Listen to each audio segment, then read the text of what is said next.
Thank you, Chair. I'm Bethany Soye, and I'm a representative from District 9, and I am the House Prime Sponsor for HB 1080, South Dakota's Help Not Harm Act. Medical providers in our state have become increasingly bold about the harmful chemical treatments and experimental procedures being conducted on children in our state. In the guise of medical treatment, children are being mutilated, sterilized, and turned into permanent medical patients.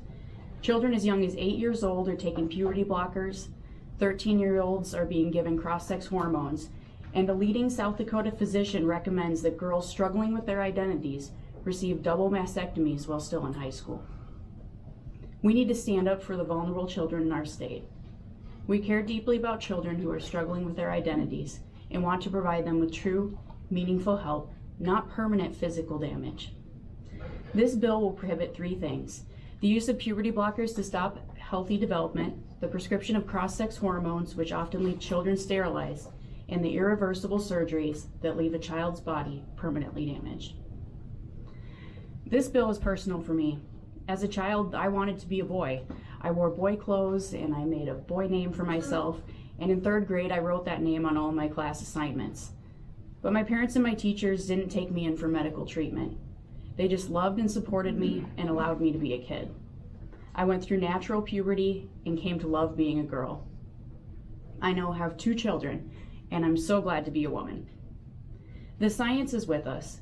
Countries like Sweden and Finland, where these procedures first took off, have stopped prescribing puberty blockers and cross-sex hormones for patients under 18 because they have seen the permanent damage that these drugs cause to children.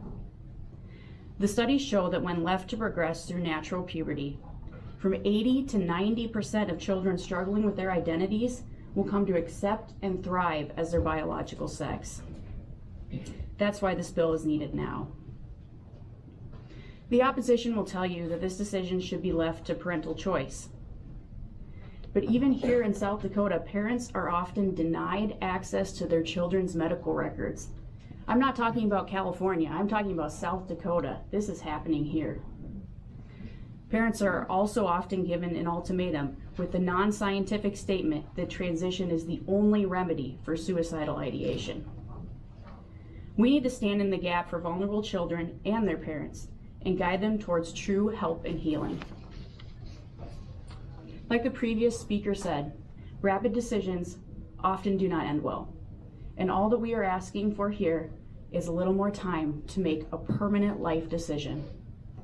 So today I'm asking for your support in taking action and passing HB 1080, South Dakota's Help Not Harm Act. I do have a handout of organizations that have endorsed our bill, if one of the pages could hand that out. And of note is Governor Noem also supports our bill. Next we'll have Chloe Cole. Thank you, Representative.